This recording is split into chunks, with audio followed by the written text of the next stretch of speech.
how does the Solawave 4-in-1 wand compare to, say, a red light therapy panel, a red light therapy mask, or even a rival red light therapy wand? Well, I've been playing around and testing red light therapy devices for many years now. As you can see, I have a lot of these devices on hand. I also know a fair amount about how it works. The red light therapy, I mean. So when it comes to red light therapy and skin health, what is the best way to deliver the light to the face? And also, what is the most practical and budget-friendly option for you? So let's go through all of this. Let's look at what these devices are doing, what wavelengths, colors of light they are emitting. The Solawave is simple. It emits a red light. You turn it on, red light shines. Now we know from the research that red light between 620 and 670 nanometers has been shown to be beneficial for skin health. The Solawave is emitting 630 nanometer light, so it ticks that box perfect. When we look at, say, a red light therapy panel, here I have the Platinum LED Biomax 300. This emits 7 different wavelengths. It's emitting red light in the 630 and other wavelengths. It's emitting near-infrared light, which penetrate deeper into the tissue. It's also emitting blue light. Now, blue light is well known to be beneficial for controlling acne and other benefits. I'll put a link to an article down below looking at the benefits of blue light. When you look at the LED masks, again, these put out quite a few different wavelengths. Typically, we're seeing red, as we see here, but we also see masks that have other wavelengths such as blue, near-infrared, green, as we just saw. It really does depend on the mask. The Omnilux men's mask, for instance, has red and near-infrared. You can get masks out there that also have blue light in them. So I guess compared to the Solawave, you can get devices that have a lot more options. Here I have a smaller red light therapy panel. This is a handheld battery-powered one. Again, this is red and near-infrared. And then over here we have the Fergus wand, which has red light and blue light. So really, Solawave is lacking, I guess, compared to all the other red light therapy products out there. Now, what about power? First up, it's important to mention that more is not better.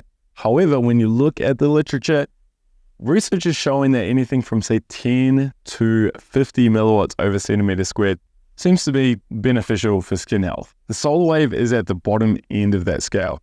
I detected only about 9 or 10 milliwatts over centimeter squared. Compare that to, say, the red light therapy panels, which are putting out anything from 30 to 100 milliwatts over centimeter squared, and that's 6 inches from the panel, so these things are powerful. Masks, on the other hand, are not as powerful as a panel, usually a little bit more powerful than the Solawave. The Omnilux, for instance, one of the well-known masks, it puts out about 20 to 30 milliwatts of light. Handheld panels, again, about 30 milliwatts. And what's interesting is this little Fergus wand is also putting out about 25 to 30 milliwatts. That means you're getting much more energy and you can use these devices in a shorter time period than you need to with the Solawave. You're also going to get better penetration of light deeper into the tissue, into the skin with these devices. Okay, what about actual technology? Now, this is one area where the Solawave stands out. Well, kind of stands out. Let me explain. The Solawave has photobiomodulation, the red light therapy we've just talked about. It also has a vibrating massage function. This helps with blood circulation, feel-good factor, that sort of thing. It can also help to reduce puffiness. It also has a heat function, again, helping with blood circulation, feel-good factor. It's meant to be soothing and reduce inflammation. And then finally, it has galvanic current built in. So this is something I had to get my head around. And yes, there is research showing that it is beneficial for skin health. So quite unique. The red light therapy panel, the mask, the handheld battery-powered panel, none of these devices have those features. They only have red light therapy. Well, maybe the panel, because of how intense it is, does have a heating effect as well. Especially if you get close to the panel, you will feel a heating, warming effect. So you could get the benefits of that. Otherwise, yeah, none of them are massaging you or have this cool microcurrent feature. The Fergus wand, on the other hand, does. It does have the heating, the massage function, and also microcurrent. All right, what about warranties? Solawave, 1 year. Panels like this, anything from 2 to 3 years. Masks are typically 1 year, and the small devices are also typically 1 year. Okay, now what about price? Well, Solawave retails for about $239. However, if you order through the link below, you often see some really good savings, like 25%. Just click the link below and you'll see what pops up. I should mention I'm affiliated with all of the companies and all of the products mentioned here. So if you are buying any of these, you'll probably save and I'll probably get a commission. But yeah, expect to pay $180 to $250 for this. When it comes to panels, it depends on the size. I've done a lot of reviews on my channel. Be sure to hit the subscribe button. Check out all my other videos. I do a lot of reviews and comparisons like this. But expect to pay anything from say $300 through to $600 or $700, more if you get in the nice stands. This particular setup here is going to be about $600 or $700. It is one of the best in terms of tabletop panels though. But yeah, it's a lot more expensive than a Solawave panel. A mask, these range from $200 to $500 or $600. Again, it depends. I have reviewed a few of them, so check out my reviews. Otherwise, jump into our Facebook group. We've got a really active community over there, and a lot of people have experiences with the masks. And then the portable device like this, again, $200 to $300 or more, depending on the specs and what brand you're getting. I have done a full comparison looking at all of these devices and then determining which one is the best, just like I've done with tabletop panels. Links are all below. Oh, finally, I keep forgetting about this. The Huga wand, yeah, it's only $45. I know, it's ridiculous, right? So yeah, you've got all these other options that are similar or more expensive than the Solawave.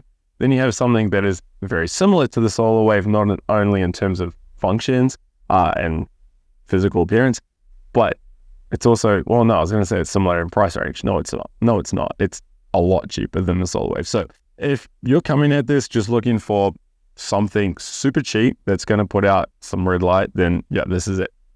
And that ties me into the last area of comparing these products, and that is around operation. Now, the Solawave device, you turn it on and then you just slowly move it around your face.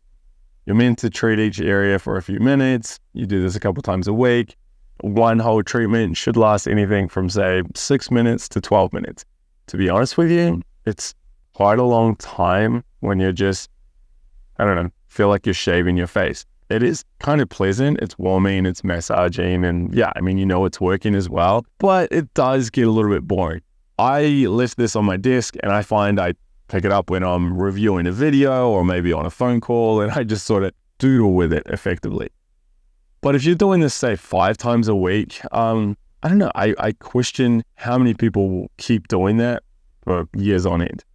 Meanwhile, compare this to a panel. Because of the intensity of these devices, you only need 4 or 5 minutes to hit the whole face. You could do that while reading a book or having an audio book going on, even having a conversation perhaps. It's a shorter time period, and I guess in a way it's not as boring as the Solawave. However, you are tied to the panel. This, you can use it on a bus while driving or in a taxi. You know, it's easy, portable. Not the case with the panel. The mask, again, pros and cons. It's semi-portable, but you're not going to use this out in public. You still need to do it for about 10, 12 minutes. Some of the panels are good for, you can still use your phone and read. Others, it's a little bit tricky. Finally, you have the handheld device here. Really good treatment area. It's going to do most of the face in one session. Not quite the same intensity as a panel, but still a lot better than Solawave. So you may only need to do, say, 5 or 6 minutes. Of course, you can use this in other areas just like you can with the panel as well.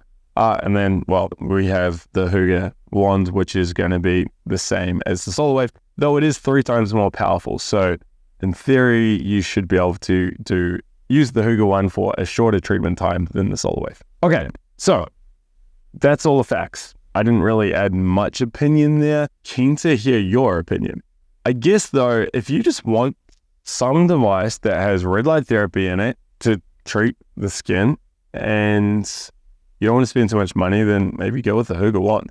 If you want something, if you're time poor, but you got plenty of money and you just want, well, not plenty of money, but you're happy to spend the money, and you want something that you can just do 3 or 4 times a week, 5 minutes at a time, maybe get a tabletop panel. Just work it into your morning routine, your makeup routine, whatever it's going to be. Boom, do 3, 4, 5 minutes. You've got a bunch of wavelengths, near infrared, red, blue light even. Job done. You can even use this for your neck, your back, your sore knee, whatever, all that good stuff. Masks have the portability aspect. You can still do other things with it, not quite as intense as the panels. Of course, you can't use the mask on a sore knee. I suppose you could. It's not designed to be used on a sore knee. These handheld devices are a really good compromise. A lot cheaper than the panels. They're portable, battery powered, still a good power intensity. You can travel with it. You could use it on the sore elbow, the sore knee. Harder to get like the blue light and all the other cool wavelengths that we see in the larger panels, but you are going to get near infrared and red. To be honest, this may be the best option out of all of them because it ticks a lot of boxes without breaking the bank. Otherwise, if breaking the bank is a concern, just get the Hugo One. It's like $45. I mean, it's more powerful. It has 2 wavelengths, blue and red. You know what? Go check out my review of this device, or my review of this device, or my review of this. Go check out my reviews. Jump into our Facebook group. Ask down below. And also head over to Light Therapy Insiders and check out our buyer's guide. Do all of that stuff. In a day or two, you'll know exactly what you're going to get.